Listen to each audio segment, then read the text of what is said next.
Goedenavond en welkom bij Blik op Bezel. We bespreken de politieke actualiteiten met Marcel Goelofs, wethouder van de gemeente Bezel. Welkom. Na het zomerreces gaat alles weer beginnen. U bent ondertussen weer druk in het werk, denk ik. We zijn weer hard aan de slag. Ja. Met een aantal dossiers. We hebben het straks onder andere over de omgevingsvisie, het welstandsbeleid en afval, ook niet onbelangrijk. Maar we beginnen met de Doe-het-zelf-regeling. Die hebben jullie opgestart met een energiebrigade. Eerst even over die regeling zelf. Wat is dat precies? Ja, de regeling is, we moeten in 2050 van het gas af. Daar moeten we veel voor doen. Maar eigenlijk merken we dat we nog niet precies weten met welke bronnen we straks dan als vervanger van het gas hebben. Daarom hebben wij gekozen, zolang die bronnen er niet zijn, wees nou slim en ga zoveel mogelijk isoleren. Er is ook een nationaal isolatieprogramma, die helpt ons daarbij. En die geeft aan zich €1750 aan subsidie op dit moment voor mensen die een eigen woning hebben en die een energielabel hebben van D, E, F of G. Met andere woorden, de woningen die slecht geïsoleerd zijn. Ja. Die subsidie die gaan wij verstrekken en dat kan op verschillende manieren. We hebben daarvoor binnen de regio RES met 10 gemeentes een afspraak gemaakt en we noemen dat een meerjarig collectieve ontzorging. Die ontzorging betekent dat er een partij is die voor ons al het werk uit handen neemt en voor ons ervoor kan zorgen dat de woningen geïsoleerd worden voor een bepaald bedrag. Daar kun je in meedoen. Dat is in ieder geval de eerste manier. Iedere woningeigenaar krijgt straks een brief waarin die aangegeven wordt hoe gaan wij te werk en wat betekent dat voor de woningeigenaar. En wanneer komt hij in aanmerking? En dan mag hij kiezen uit 4 opties. Hij mag het glas vervangen, hij mag de spouwisolatie doen, hij mag dakisolatie doen, hij mag vloerisolatie doen en daarvoor krijgt hij een bedrag van €1750 als vergoeding. Zijn de kosten meer voor wat er nodig is, dan moet de eigenaar dat zelf bijdragen. Maar het is in ieder geval een leuke financiële opsteker. Hij mag ook varianten kiezen, maar betekent ook weer, als hij een variant kiest, €1750 is het bedrag, de rest zelf doen. Echter, er komt dan een bedrijf, die neemt je alle zorg uit handen en die gaat het volledig regelen. Hij mag ook kiezen door te zeggen, ik wil niet volledig ontzorgd worden, maar ik wil de regie in eigen hand hebben. Mag hij zelf een bedrijf uitkiezen, maar dan mag het alleen voor glas of voor dakisolatie. Die 2 mogelijkheden worden aangeboden. Ook weer dan voor een bedrag van €1750 bij meer zelf bijdragen. Ja. We hebben nog een derde variant. Ik wil geen bedrijf, ik wil alles zelf doen. Dat kan, maar dan alleen geldt dat voor het dakisolatie. Ook dan geldt €1750 en bij meer zelf bijdragen. Nou, dit is eigenlijk wat we doen. Ja. Maar wij snappen dat heel veel mensen denken, dat gaat me allemaal te snel, ik weet het nog niet. Daarom heeft Bezel een energiebrigade. Die energiebrigade kan iedereen die vragen heeft en niet precies de aanpak snapt, een beroep doen op de energiebrigade. Die komen langs of die kunnen naar het gemeentehuis komen in ons groen loket om daar precies van de hoed en de rand te krijgen horen, wat betekent dit voor mij? Nou, zo gaan we daarmee om. En de energiebrigade heeft alle expertise om ze daarbij bij te staan. Ja, en zij geven dus advies wat je dan zou kunnen doen om vervolgens weer mee te doen aan die regeling. Ja, en het is op dit moment wel zo dat wij op dit moment willen we meedoen aan de regeling voor die grootschalige isolatie van de eigen woningen. Wij alleen in Bezel al 1700 woningen daarvoor hebben. Dus dat is best een fors aantal die allemaal nog eventjes vooruit willen. Ja, dat is nogal wat om aan te pakken. Ja, moeten we even voorstellen dat wij dus met die 10 gemeenten 90.000 woningen moeten oppakken. En dat liefst nog binnen nu en 2030. Ja, want ik wil net vragen, wat is de termijn? Dat is al snel. Dus binnen 5 jaar moeten die woningen worden aangepakt. En dat gaat nu gebeuren. En dat gaat ook gebeuren met bedrijven die uit de omgeving zijn. Die dus zo dicht mogelijk erop zitten, de problematiek kennen. En daarom ook niet van heel ver moeten komen iedere dag om werk te doen. We willen dat hier bij onszelf houden. Ja. Overigens, als je naar die groene brigade wil, kijk, bezoek dan onze website. Gewoon www.bezel.nl, energiebrigade. Daar staat alle informatie in. Of bezoek het groene loket. Ja. Mooi. We gaan naar de omgevingsvisie. Hoort vervolgens ook nog een welstandsbeleid bij. Omgevingsvisie, leg even uit, want daar zijn jullie mee bezig. Ruimtelijke ontwikkelingen. We hebben ruimtelijke ontwikkelingen en in onze ruimtelijke ontwikkelingen hebben we een lange termijn visie en een korte termijn. Op dit moment, we hebben een omgevingswet en die stelt, als gemeente moet je een omgevingsvisie opstellen. Nou, eindelijk is dat de ambities die we hebben als gemeente. En dat klinkt dan heel duur, op het fysieke leefomgeving. Nou, wat is nou een fysieke leefomgeving? Nou, alles wat je ziet. Wonen, economie, infrastructuur, recreatie, toerisme, natuur, maar ook energietransitie. Alles wat je in het buiten ziet, dat noemen wij dus een fysieke leefomgeving. Ja. Nou, om zo'n visie op te stellen, waarvan wij eigenlijk zeggen, wij kijken vooruit naar het jaar 2050. Hoe ziet onze gemeente er dan uit? Welke ontwikkelingen komen er op ons af? Hebben wij eerst een foto gemaakt. Wij noemen dat een atlas. Die foto die geeft eigenlijk alle informatie om op basis daarvan eigenlijk een visie te kunnen opstellen.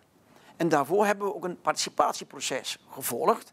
En we hebben daar heel veel informatie op gehaald bij onze inwoners en ketenpartners. Om een voorbeeld te noemen, 350 straatgesprekken hebben we gehad. We hebben 226 online acties uitgezet met een enquête. Ja.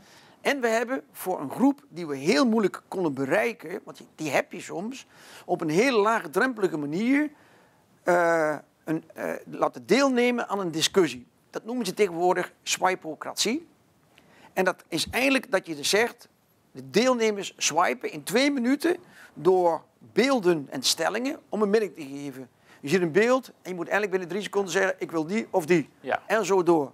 En dan die gaan ons inzicht om te zeggen, nou wat vinden wij nou kansrijk als ontwikkeling of juist niet. En het grappigste is dat die groep die wij heel moeilijk kunnen bereiken, bijvoorbeeld jeugd, we hebben inmiddels op dit moment meer dan 650 deelnemers. Nou, dat vind ik eigenlijk super. Ja. Dus het betekent dat een nieuwe manier van informatie vergaren helpt ons informatie te krijgen van doelgroepen die we normaal niet te spreken krijgen. Maar heeft dat verrassende resultaat opgeleverd? Wat willen de mensen graag? Ja, wij zagen in ieder geval dat het wat wenselijk was en kansrijk. Gaan meer insteken op wonen en op recreatie. En wat bijvoorbeeld als het niet wenselijk werd gezegd, nou, kom bij ons niet met extra ruimte voor intensieve veehouderij.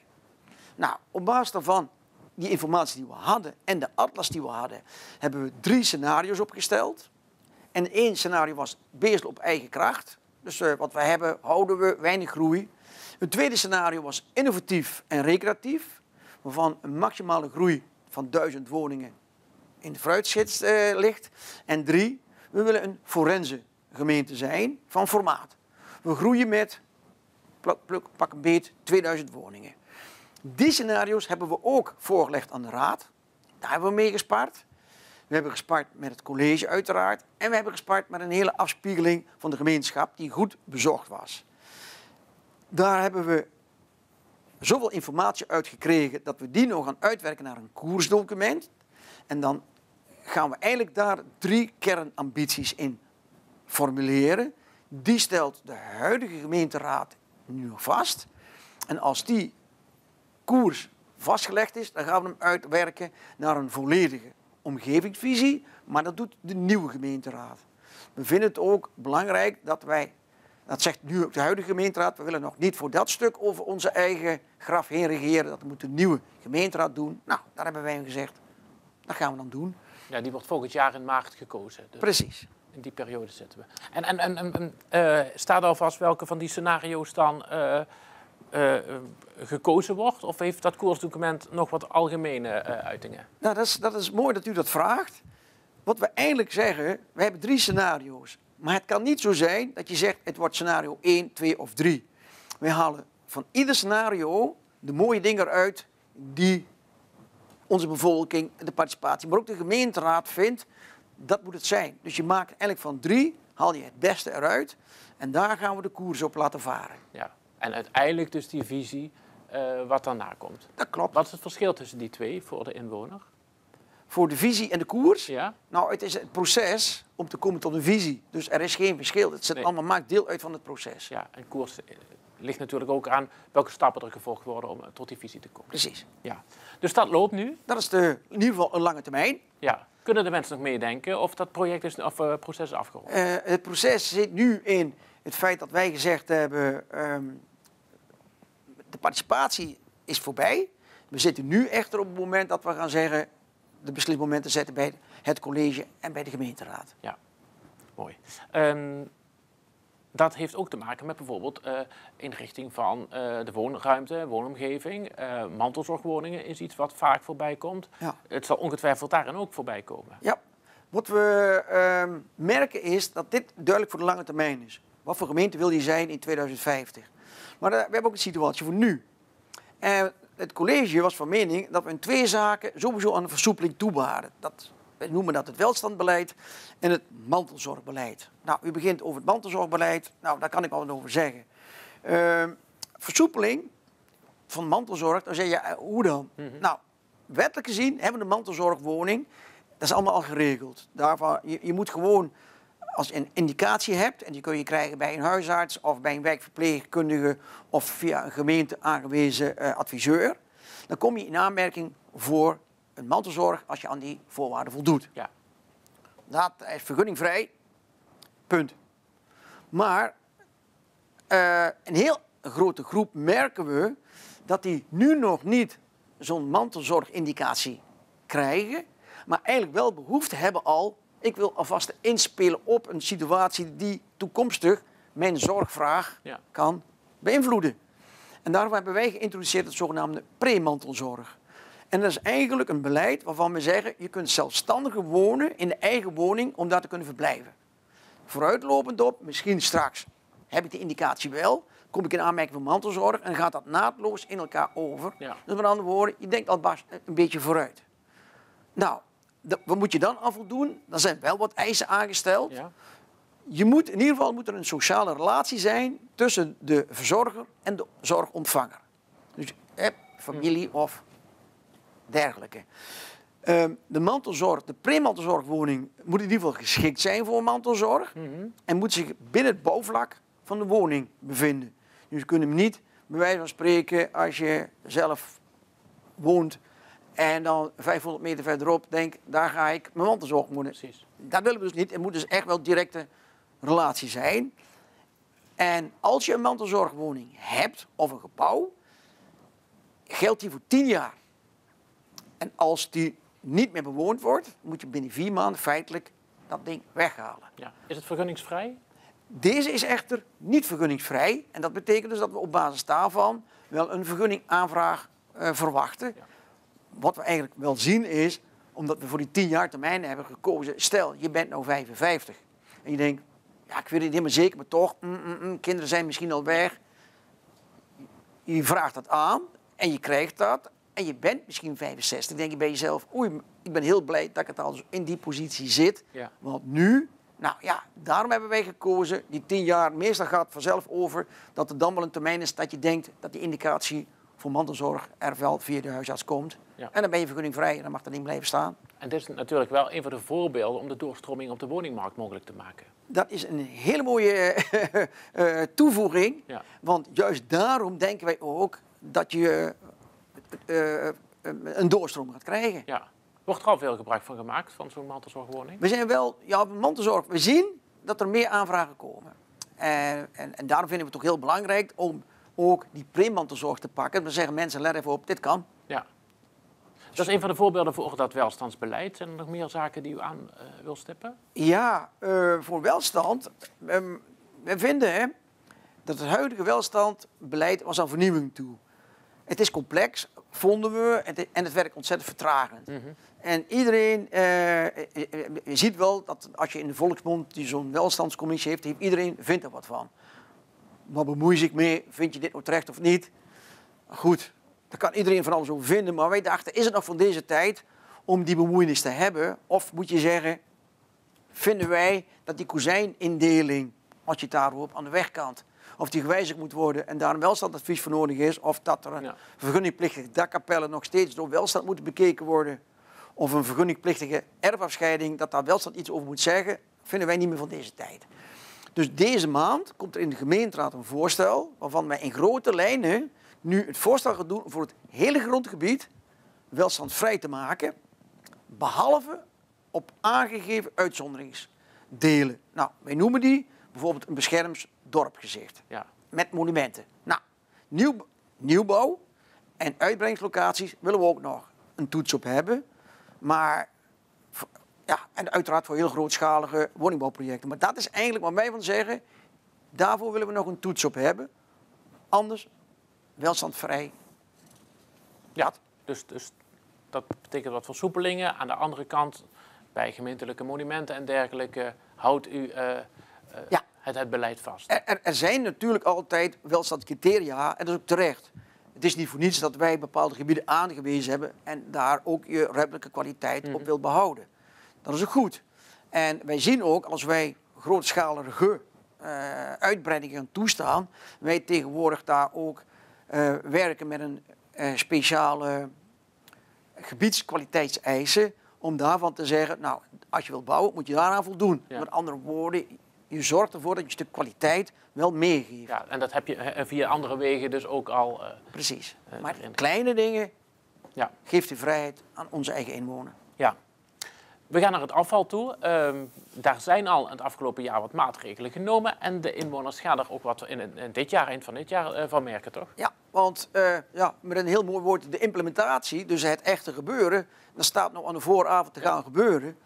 En deze veranderingen waarvan we steeds gezegd hebben, waarom zijn die nou, wil ik nog heel even kort voor het voetlicht halen.